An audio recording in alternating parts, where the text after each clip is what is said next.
कवरदा हरी विठ्ठल श्री ज्ञानदेव तुकाराम पंढरीनाथ भगवान की जय। माऊली ज्ञानेश्वर महाराज की।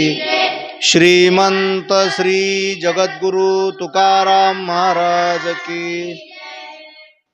जया नाही नेम एकादशी व्रत, जाणावे ते प्रेत सर्व लोकी, त्याचे वय नित्य काळ लेखित आहे, रागे दात खाय कर करा। जयाचे द्वारी तुळशी वृंदावन, नाही ते स्मशान गृह जाना, त्याचे वय नित्य काळ लेखित आहे, रागे दात खाय कर करा। जये कुळी नाही एकही वैष्णव, त्याचा बुडे भवनदी ताफा, त्याचे वय नित्य काळ लेखित आहे, रागे दात खाय कर करा। विठोबाचे नाव नुच्चारी जे तोंड, प्रत्यक्ष ते कुंड चर्मकाचे, त्याचे वय नित्य काळ लेखित आहे, रागे दात खाय कर करा।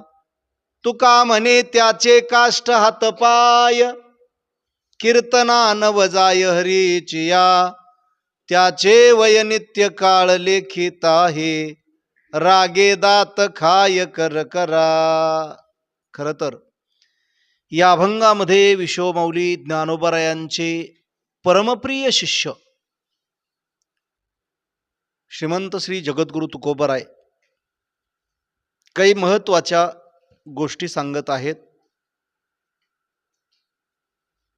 मनुष्य देहाला आल्यानंतर काय केलं पाहिजे आणि काय करायचं नाही, या अशा अनेक गोष्टी गाथ्यामध्ये सातत्याने आपल्याला आलेल्या बघायला मिळतात।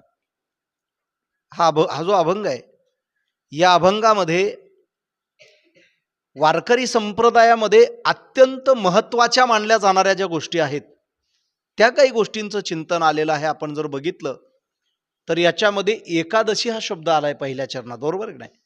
आणि वारकरी संप्रदायामध्ये एकादशीला अनन्यसाधारण अशा स्वरूपाचं, विशेष अशा स्वरूपाचं काय आहे, महत्त्व आहे। वारकरी संप्रदायामध्ये एकादशी फारच महत्त्वाची आहे। एकादशी किती महत्त्वाची आहे? फार महत्त्वाची आहे, या अभंगामध्ये सांगितलंय। त्यानंतर तुळशी वृंदावनाच्या संदर्भात तुकोबाराय इथं बोलतायत। म्हणजे तुम्ही बोलायला सुरुवात करत असताना, शिकत असताना नव्यानं जी पोरं बोलणार आहेत त्यांना फार महत्वाचा विषय हा, बोलायला सुरुवात कशी करायची। तर वारकऱ्यांच्या मध्ये एकादशीला फार किंमत आहे, फार महत्व आहे एकादशीला। काय महत्व आहे एकादशीचं बघूयात आपण ते। जशी एकादशीला फार किंमत आहे, फार महत्वाचा दिवस आहे, एकादशी हे व्रत वारकऱ्यांच्या मध्ये प्रधान मानलं जातंय।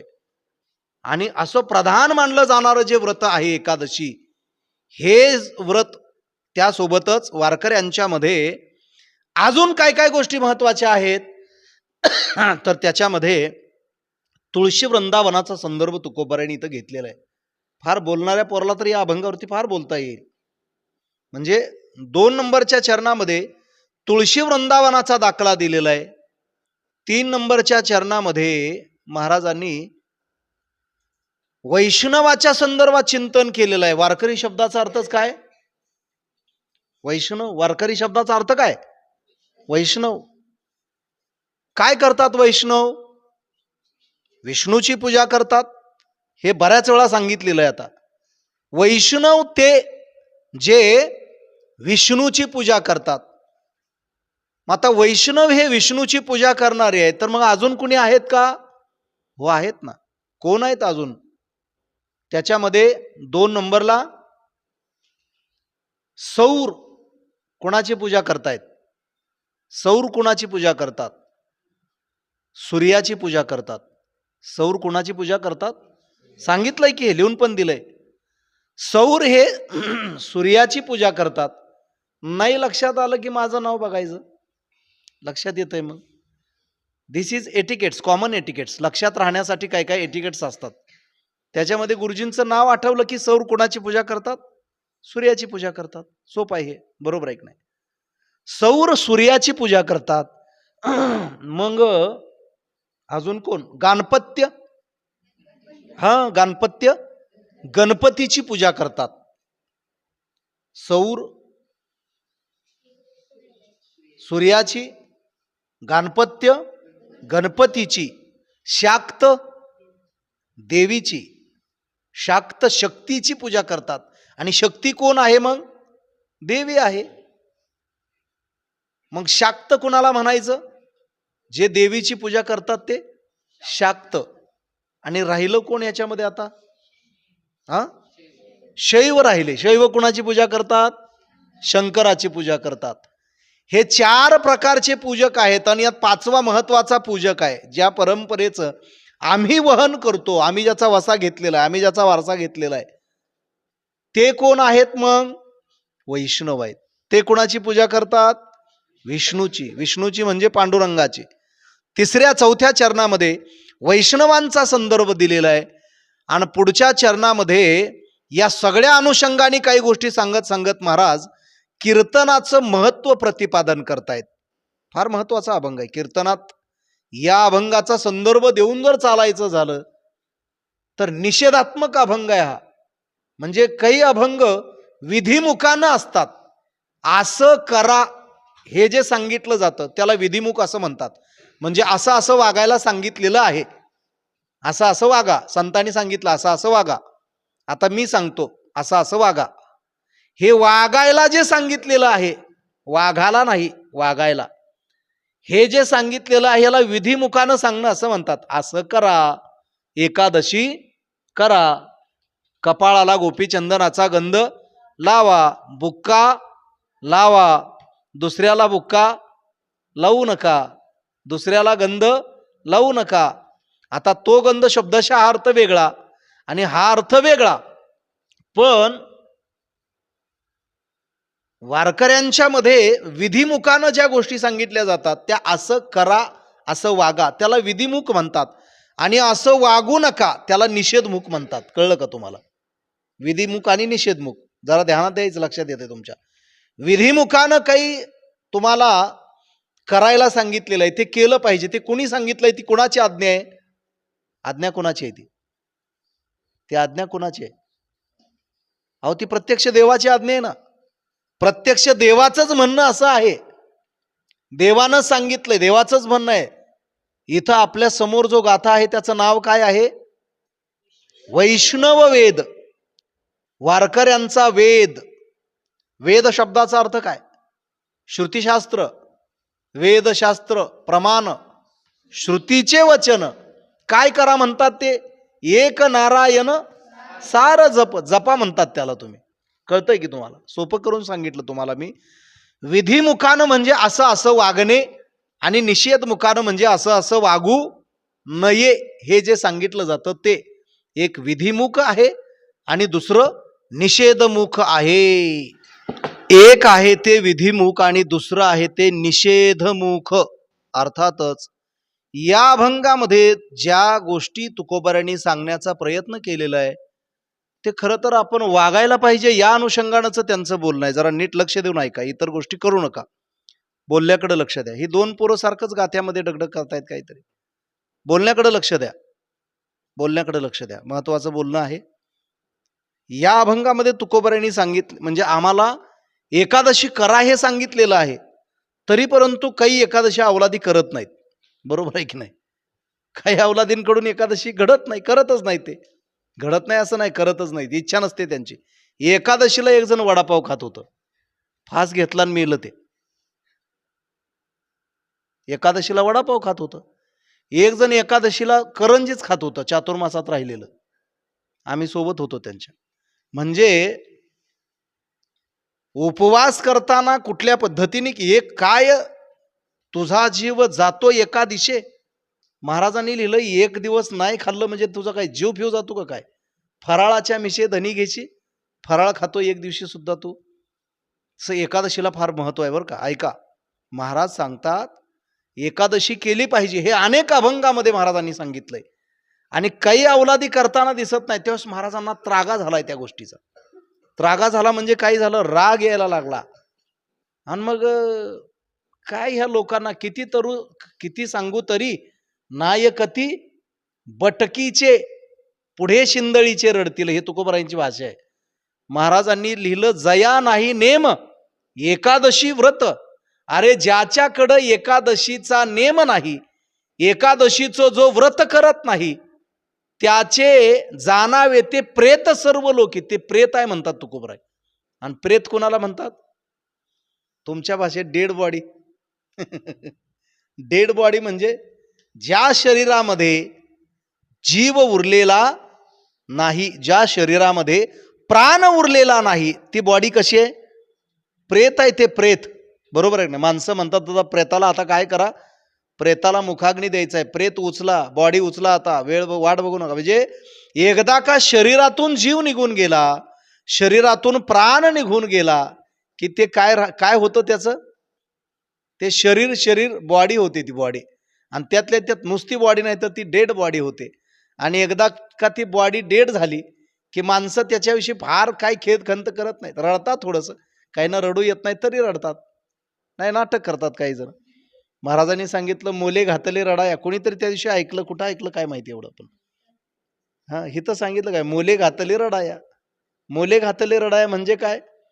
पैसे देऊन रडायला लावलं. आता काही जाती येतात अशा, बरं का, काही जमातीमध्ये, काही धर्मामध्ये लोकालाच रडू येत नाही. का रडू येत नाही? त्याचं एक कारण आहे. त्या माणसाविषयी त्याला प्रेम नसतं असं नाही. जोपर्यंत तो माणूस आहे तोपर्यंत त्याची त्यांनी काय केलेली असते, फार काळजी घेतलेली असते. त्याच्यामुळे सुखानं त्याला काय करू देतात, जाऊ देतात. लोक म्हणतात का त्याला सुखानं मरू तर द्या की. आयुष्यभर त्यानं काय केल्या, खस्ता खाल्ल्या. आता किमान त्याला काय करू द्या, सुखानं मरू द्या. एकादशीचं व्रत आपण केलं पाहिजे. एकादशीच्या संदर्भातले सुद्धा बरेच अभंग आहेत महाराजांचे. व्रत एकादशी करीन उपवासी. आता आपला शाबून भगर बंद करून टाकली पाहिजे. गायीन अहर्निशी मुखी नाम. काय करायचं त्या दिवशी? मग शाबू खायचं नाही, भगर. मग करायचं काय? अहर्निशी काय करेन? नामस्मरण करेन. जयाची द्वारी तुळशी वृंदावन. एकादशीच्या संदर्भातलं महाराजांनी सांगितलं, एकादशी सोमवार न करीशी कोण त्यांची गती होईल नेनो. तुकोबारायांचा अभंग आहे. जो एकादशी आणि सोमवार करत नाही त्याची काय गती होईल सांगता येत नाही. बरं, एकादशी सोमवार का करायचा बघा, फार महत्वाचा प्रश्न आहे हा सुद्धा. कारण एकादशी हे पांडुरंगाचं व्रत आहे आणि सोमवार हे महादेवाचं व्रत आहे. आणि एकादशी पांडुरंगाची आहे, सोमवार महादेवाचा आहे. आणि हर आणि हरी दोघं एकच आहेत. हरी आणि हरामध्ये काय नाही, भेद नाही. काय प्रमाण आहे? हरिहरा भेद नाही, वाद करू नका, नका करू वाद. हरिहरा भेद नाही, वाद करू नका. याचा अर्थ लोक वाद करत असतील, तुमचा भगवान शंकर आणि आमचा पांडुरंग, आमच्या महादेवाला आडवा गंध लावला जातो आणि तुमच्या पांडुरंगाला उभा गंध लावला जातो. म्हणजे तुम्ही उभ्याचे आहात आणि आम्ही आडव्याचे आहोत. आणि उभ्याचं आणि आडव्याचं कधी जमत नाही, असा विचार लोक करत होती. माग असं सांगतात, कर्नाटक आपल्याला जवळ आहे ना. कर्नाटक जवळ आहे आपल्याला. कुठं आहे कर्नाटक? हे काय मंगळवेढ्यापासनं. मंगळवेढ्यापासनं खूप जवळ आहे कर्नाटक. मंगळवेढ्यापासनं 6 किलो आपण गेलतो की कीर्तनाला, 6 ते 7, 8, 10 किलोमीटरच्या आत काय चालू होतंय? कर्नाटक चालू होतंय. त्याच्यामुळे आतनं घुसलं की लगे कर्नाटकीची गावं लागतात. यान माडतीन, कान झाडती, कानात माशी कुडकुडती. कर्नाटक चालू होतंय. मग कर्नाटकामध्ये आपल्या इकडची लोक जायची, तिकडची इकडे यायची. आणि मग त्यांनी सांगितलं, ते इलबा कानडीने केला मराठा भ्रतार. एक कानडी बाई, तिच्याशी लग्न कुणाचं झालं? मराठ्याशी झालं तिचं लग्न. कानडात तिकडची असेल. आणि मग इथं लग्न झालं. मग ते रेल्वेला निघाले. तात्याने सांगितलं त्या दिवशी, ते इलबा म्हणायचं. तिला वाटलं ते गावाचं नाव इलबा आहे का काय, दे लावली थोबाडी त्यानं. असं मजेशीर सांगतात. आपल्याला एक गोष्ट अशी सांगायची आहे, महाराजांनी सांगितलंय एकादशी हे काय आहे? व्रत आहे. व्रत एकादशी करीन उपवाशी.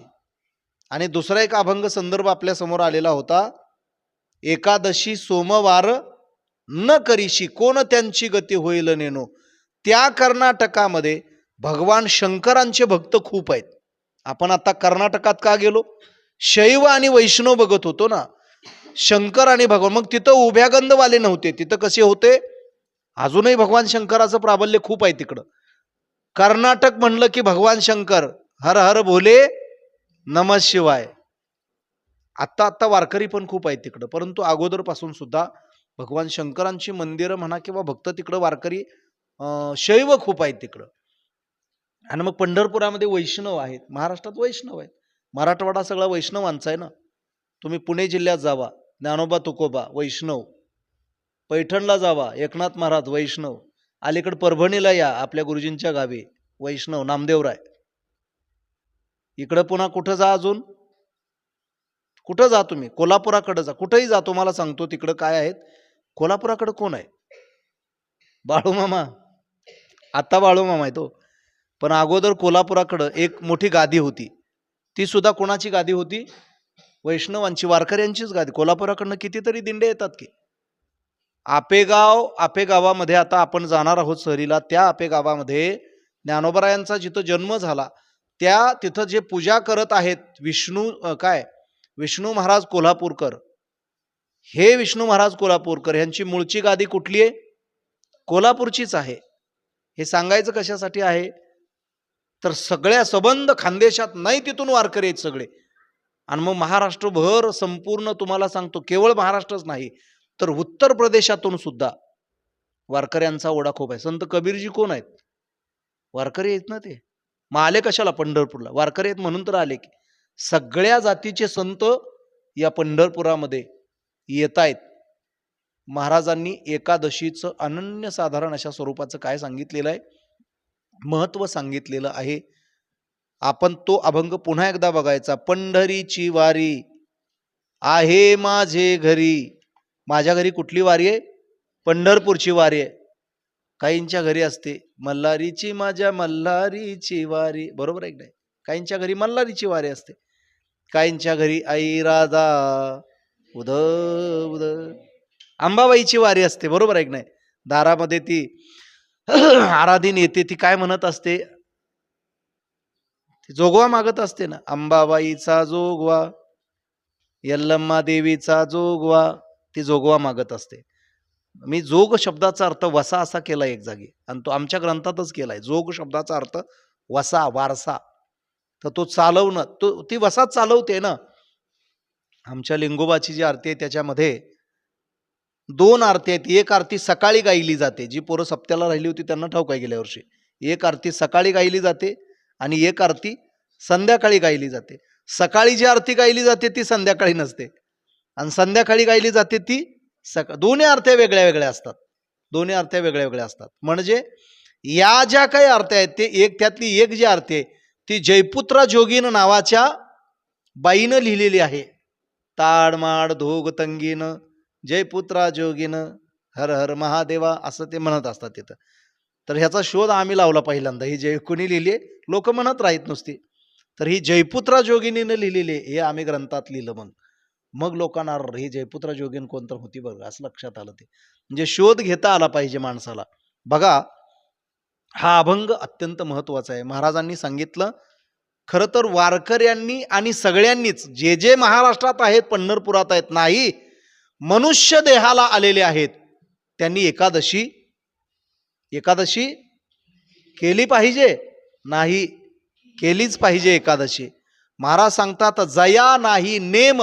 नेम शब्दाचा अर्थ काय? नेमानं एकादशी केली पाहिजे. आपल्याला काहीतरी नेम पाहिजे ना. आता 5ला उठायचा आपला काय चालू झालाय? नेम चालू झालाय. नेम पाळला पाहिजे. आपण नेम पाळला पाहिजे. 5ला उठायचं म्हणजे उठायचंच, आणि शक्यतो 2-3 तास प्रॅक्टिस झाली पाहिजे याचा विचार करायचा. ज्याला शाळा नाही त्याची 8 तास प्रॅक्टिस व्हावी, बरोबर आहे की नाही?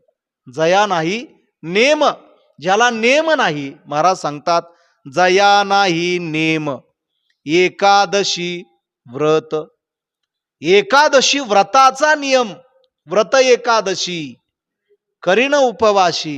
गायीन अहर्निशी मुखी नाम, नाम विठोबाचे घेईन मी वाचे, बीज कल्पांतीचे तुका म्हणे.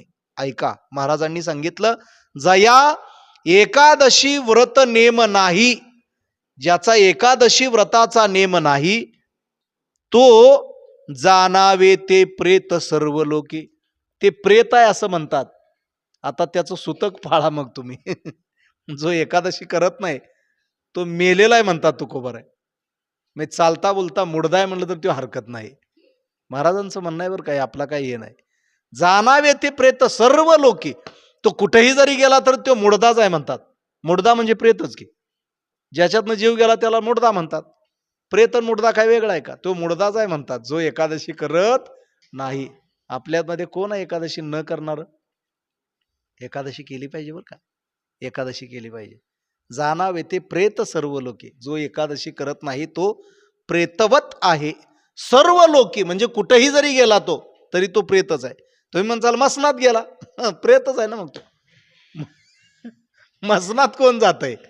मसनात जात कोणच नाही. प्रेताला सुद्धा मसनात नाही, नाही नेत्यात, त्याला न्यावं लागतंय, त्याला स्वतः जाताच येत नाही. फार सुंदर अभंग आहे. म्हणून एकादशी हे काय करा, व्रत करा, केलं पाहिजे. जो एकादशी करत नाही एकतर तो प्रेत आहे, तो जिवंत प्रेत आहे. कसं काय? त्याचे वय नित्य काळ लेखित आहे. काळ त्याच्या मानगुटीवर बसलाय. जगा काळ खाय, काळ घडी घडी याची काळ वाट पाहे, अजून किती आहे अवकाश. महाराज काळ त्याची वाट बघतो, त्याचे वय नित्य काळ लेखित आहे. त्याचं वय, वय शब्दाचा अर्थ काय? एज. एज शब्दाचा अर्थ वय, वय शब्दाचा अर्थ एज. त्याला अजून एक शब्द आहे काय? आयुर्मान. आपण आतापर्यंत किती वर्षाचे झालो याचं जे काउंटिंग आहे त्याला म्हणतात वय. बरोबर आहे की नाही? याचं जे काय, जो काही काउंट आहे त्याला तर वय म्हणतात ना. काय काउंट आहे? काय काय काउंट काय आहे तुमचा? काय वय आहे तुमचं? आपल्याला वय माहिती. एकाला विचारलं काय वय आहे, तो म्हणला 1400 वर्ष जगलो. काय नाव आहे त्याचं? चांगदेव. नाव किती चांग होतं. चांग शब्दाचा अर्थ वा, चांग भल र चांग भल, देवा ज्योतिबा चांग. चांग शब्दाचा अर्थ चांगलं. आणि खरं चांगदेव काय होता? चांगलाच होता. आता ज्ञानोबरायांचा चित्रपट मी बघितला त्या दिवशी, जुना. त्या चित्रपटामध्ये जो चांगदेव दावलेला आहे तो विचार करतो, लिहा म्हणतो, तीर्थरूप लिहा. अरे अरे थांबा म्हणतो. का? अगोदर म्हणतो लिहा लिहा, मग थांबा. का थांबा? अहो तीर्थरूप लिहावं तर तीर्थरूप हा शब्द कुणाला लिहिला जातो? मोठ्याला लिहिला जातो ना. मग आता ही पोरं किती वर्षाची आहे? ती 12-14 वर्षाची, 16 वर्षाची पोरं आहे ती. त्यांना तीर्थरूप कसं काय लिहायचं? मग चिरंजीव लिहा, चिरंजीव. चिरंजीव कसं काय लिहायचं? का? अरे आपल्यापेक्षा ते ज्ञानानं मोठे आहेत. चांगदेव म्हणला कोरच पाठवून द्या. पाठवा म्हणला कोर. आता महाराज एखाद्या वेळेस कोरं चांगलं बरं का, पण गिरबडलेलं काय कामाचं नाही. गिरबडलेल्याला लिहिताच येत नाही. कोऱ्यावर काय करता येतंय? लिहिता येतंय. आपली गिरबडलेली पाटी काढायला 6 महिने गेलं गुरुजींचं. बरोबर आहे की नाही? त्याच्यामुळे गिरबडणं काही चांगलं नाही.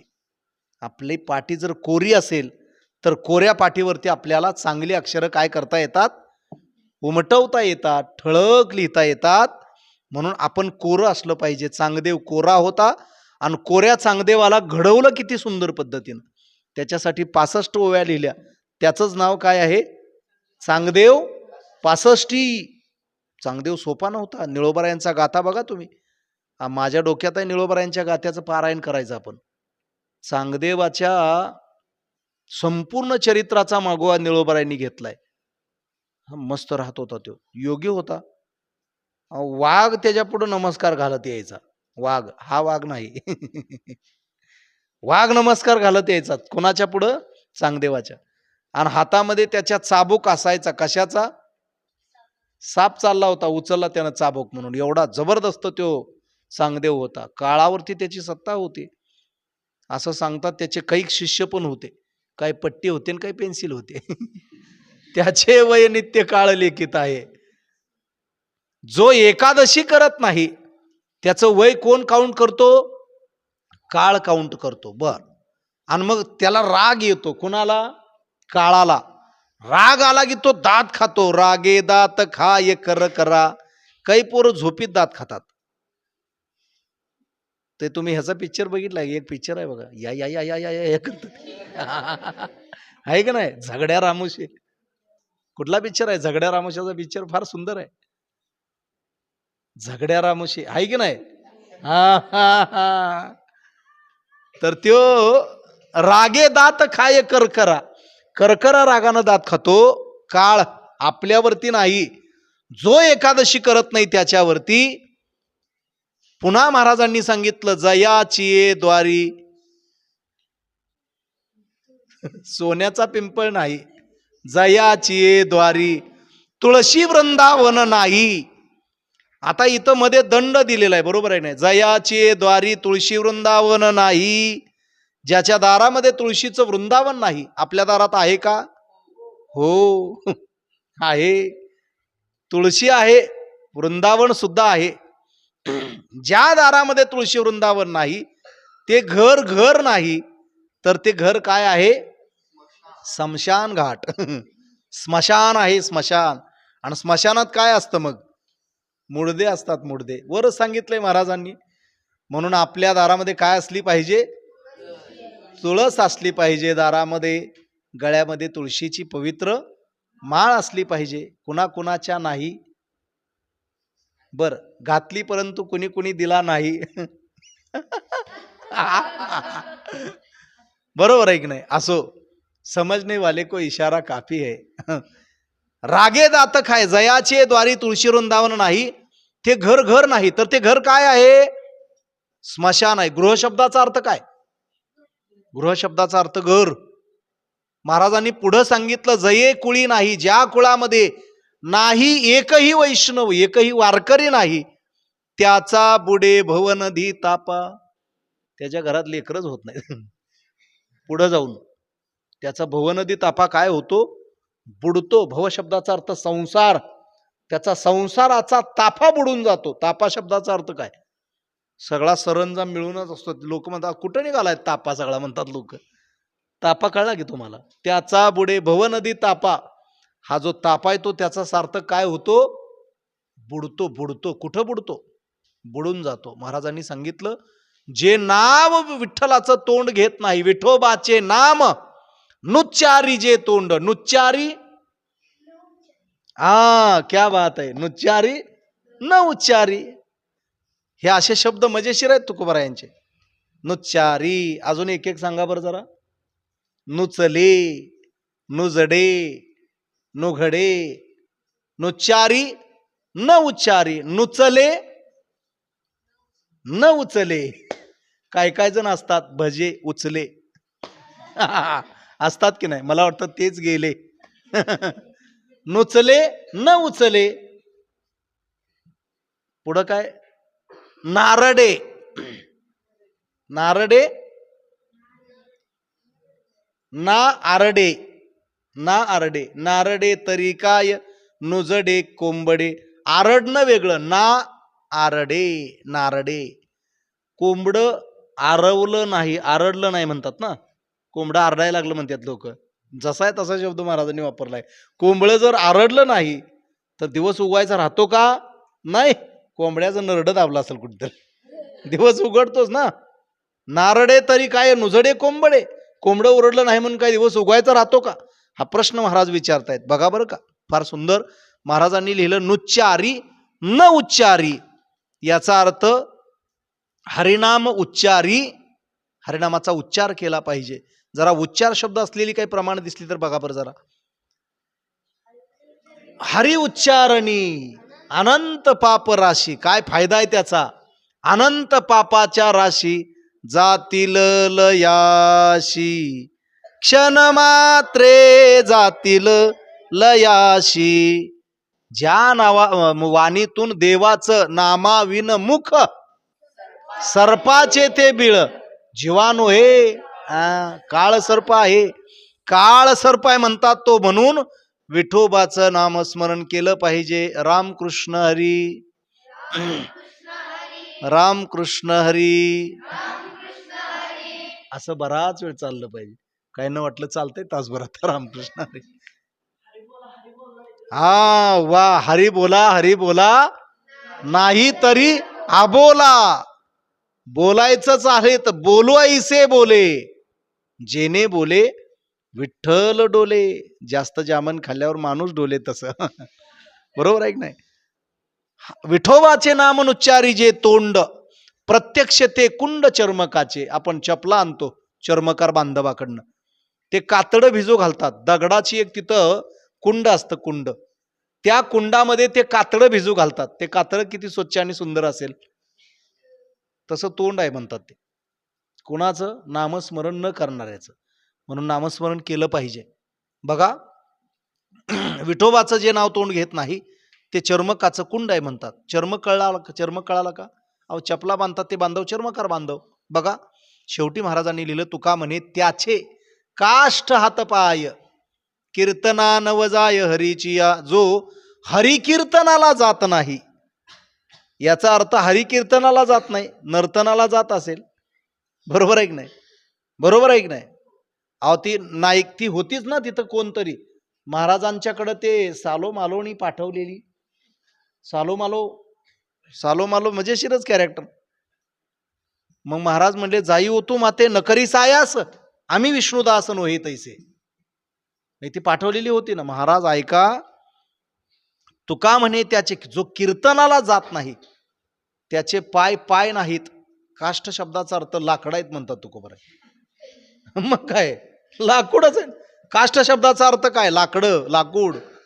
काष्टे काष्ठ मतीजे, लाकडाला लाकूड घासलं की इस्तू तयार होतो, माहित आहे की नाही तुम्हाला? मग काष्टे काष्ठ मतीजे, लाकडाला लाकूड घासलं की इस्तू तयार होतो. तसं जो कीर्तनाला जात नाही त्याची लाकडं पेटते मग शेवटी. कीर्तना नव जाय हरीची या. कुठं गेलं पाहिजे? कीर्तनाला गेलं. कुणाच्या कीर्तनाला गेलं पाहिजे? हरीच्या कीर्तनाला गेलं पाहिजे. फार सुंदर अभंग आहे. तुम्हाला कळालाय ना हा अभंग? कळालाय का? बर, असू द्यात, अजून विस्तारानं भरपूर बोलता येत आहे. महाराजांचा हा शेवटचा भाग बघूया. ज्याला एकादशी व्रत करण्याचा नियम नाही तो मनुष्य तीनही लोकांमध्ये प्रेत आहे असं जाणावं. काळ त्याचं आयुष्य नित्य मोजित असतो, रागाने त्याच्यावर करकरा दात खात असतो. ज्याच्या दारात तुळशी वृंदावन नाही ते घर स्मशान आहे असं जाणावं. ज्याच्या कुळात एकही हरिभक्त जन्माला आलेला नाही किंवा एकही मनुष्य हरिभक्ती करणारा नाही, त्याच्या कुळाचे नाव बहुनदीत बुडते. जे तोंड विठोबाचं नाव उच्चारित नाही ते चांबाराचं कातळं भिजवण्याचं प्रत्यक्ष कुंड आहे. तुकाराम महाराज म्हणतात, जो हरीच्या कीर्तनाला जात नाही आणि टाळी वाजवत नाही त्याचे हातपाय म्हणजे लाकडं आहेत, लाकडं. पुंडलिक वरदा हरी विठ्ठल. श्री ज्ञानदेव तुकाराम पंढरीनाथ भगवान की जय.